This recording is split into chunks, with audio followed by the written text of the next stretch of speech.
everything was set for the release of Football Manager 25. The UI would be completely overhauled, a brand new graphics engine would be used, and women's football would be introduced in the game for the first time ever. Sure, things like international management and such were gone, and 75% if not all the online modes would be missing, but they could always patch them in later. And sure, the announcement trailer had zero gameplay, but maybe they just wanted the players to see it for themselves when they bought the game.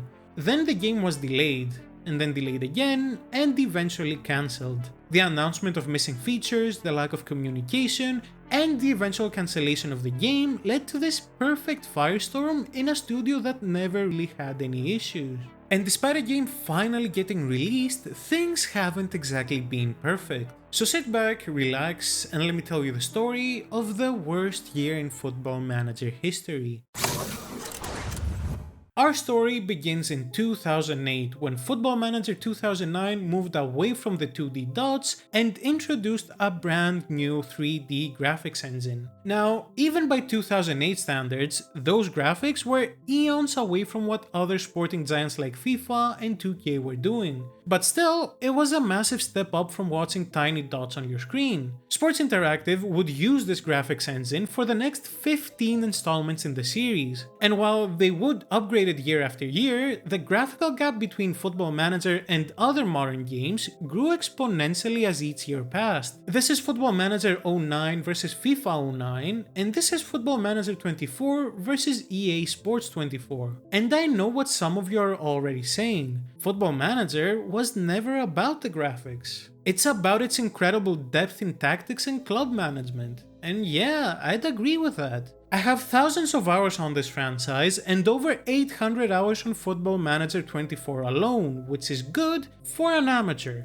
I can tell you from experience that if I cared about graphics, I would be playing literally any other game. But the fact of the matter is that for any franchise to grow, it needs to strike a balance between satisfying the core audience and attracting casuals. And those graphics were a big deterrent, especially with how unwelcoming the game can feel as a whole. So a change was needed, and SI realized that. Around 2020, LinkedIn job listings started popping up where SI was looking for employees that were experienced with the Unity engine, an engine that is very commonly used in modern gaming. Nothing really came out of those job listings, but we did get another important piece of the puzzle in 2021 when SI announced its plan to introduce women's football into the Football Manager ecosystem. A massive undertaking where we would later find out that 36,000 new players would be added to the database, as well as 5,000 non-players. Women's football would not just be a different game or mode,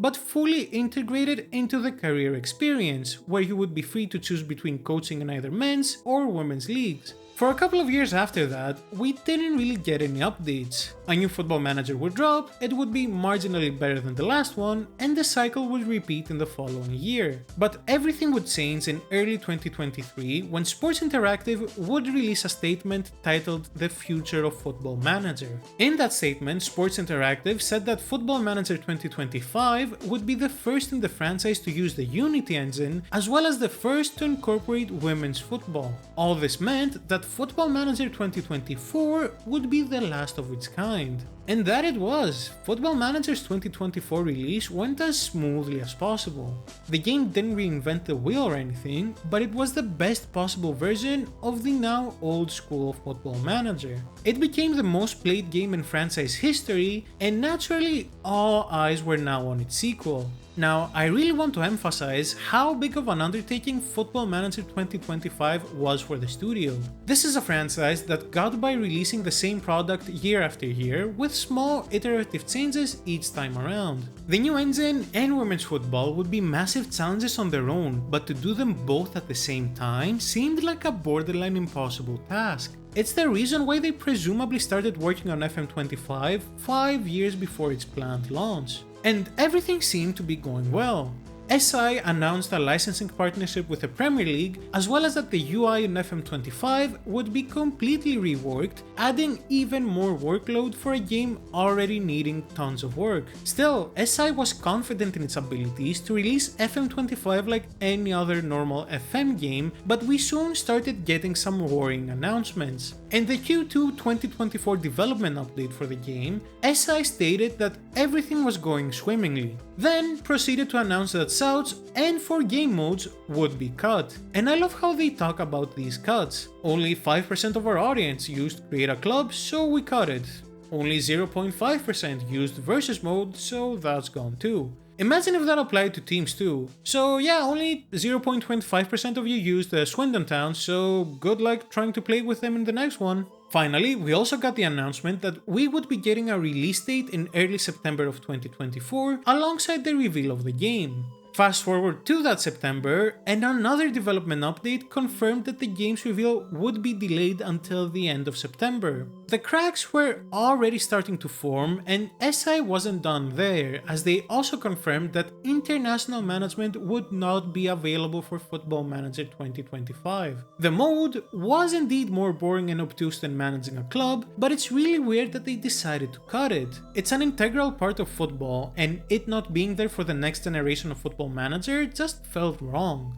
And to top it all off, between those development updates, SI was just silent. They weren't uploading a little piece of information here and there, they weren't posting any screenshots from the UI or Matt's engine, they weren't even hyping up the game in any way. After another 3 weeks of silence, FM25's trailer finally dropped, and it was terrible. They showed off precisely zero gameplay. As the top comment correctly points out, it felt more like a gambling ad than a game reveal. The release date we got was the 26th of November, almost a month later than we usually get the game, but it was also something understandable due to the increased workload. The trailer has logically been unlisted, with the game's November 26th release date being blurred out. If you turn on captions at this point, you'll get the news that Football Manager 25 was delayed. Because about a week after the trailer and after the reveal of the roadmap that would definitely surely be followed, SI announced that Football Manager 25 would be delayed until March of 2025, with a gameplay reveal coming at the end of January.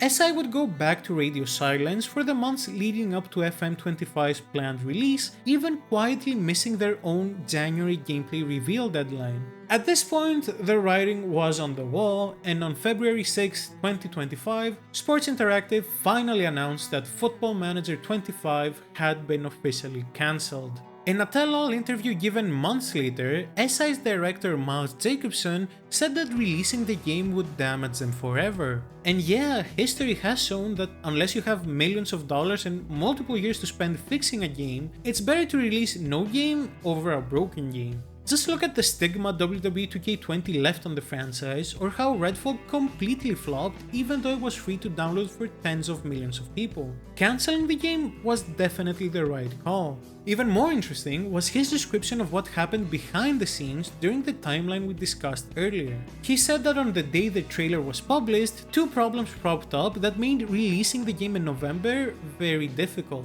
Even surpassing those problems, however, he said that when he played a close to final build of the game in December of 2024, he realized that FM25 was simply not fun to play. The problem, however, was that SI had to wait a month to announce the game's cancellation due to Japanese stock market rules, as the game's publisher is Sega. With FM25 out of the way, SI went right back to zero communication. People rightfully started getting worried, but it was all immediately washed away when we got our first sneak peek of the game, followed by its long-awaited gameplay reveal. The game looked amazing, the graphics, the presentation, the sleek new UI, everything felt modern. But besides all that, there was a big complaint regarding FM26, and that was the lack of international management. How did we find out about that? Out of all places, a Miles Jacobson interview to a Korean gaming outlet called Game Donga. Here, you can read it for yourself. This sent the community into an absolute frenzy, but about a week later, SI came back with the announcement that it had formed a partnership with FIFA and that FM26 would include all its tournaments alongside international management. The catch being that this will be added later down the line in FM26's life cycle, probably closer to the 2026 World Cup. Now, this video originally had a very different ending. I would talk about my experience with the beta, how I liked it, felt optimistic about the future, but still thought the game was deeply flawed. And while all of that is true, I felt like it would have been a tone-deaf thing to upload after seeing how the game's launch was handled. Because on PC, the beta version of the game will be its launch version, and the beta version is full of bugs and glitches. The only thing the day one update did is remove the beta watermark and the form link for reporting bugs, which would have still been pretty useful. An update is coming, but it's coming through an opt-in Steam client with a full rollout planned somewhere in the future. Now, I think that expecting for the UI and all its baffling design choices to be fixed in 2 weeks was never going to happen. I think the UI will be fixed eventually, but that's either coming with the international management update or most probably in FM27. And expecting the game to be completely bug-free at launch, while something reasonable to ask as a consumer, was also a bit unrealistic. There were way too many bugs to fix. And fixes have been made during the beta, but there's still a long way to go, and for the game to launch without any fixes feels like a big misstep. This, alongside things like suggesting the PC player base to try using a controller, makes it hard to remain optimistic. The game currently sits at a mostly negative rating on Steam, with only a little over 20% of reviews being positive. And while I don't think the game is that bad, it's a very understandable reaction. And that's not even talking about the console version, which is apparently in an even worse state than the PC version. I did enjoy the beta. I'm in my 3rd season with Workshop Town, battling in the 5th tier of English football. I really like the match engine and find the UI mostly tolerable after a lot of hours with it despite its many flaws, and I do think SI and Football Manager will eventually recover. But we don't buy games for the future, we buy them for the now, and the now is simply not up to par. Thank you for watching the video. I'd really appreciate it if you subscribe, if you enjoyed the video, and if you want to learn more about a franchise that failed and never recovered, you can click here to watch how Concord became a $400 million disaster. I'll see you in the next one.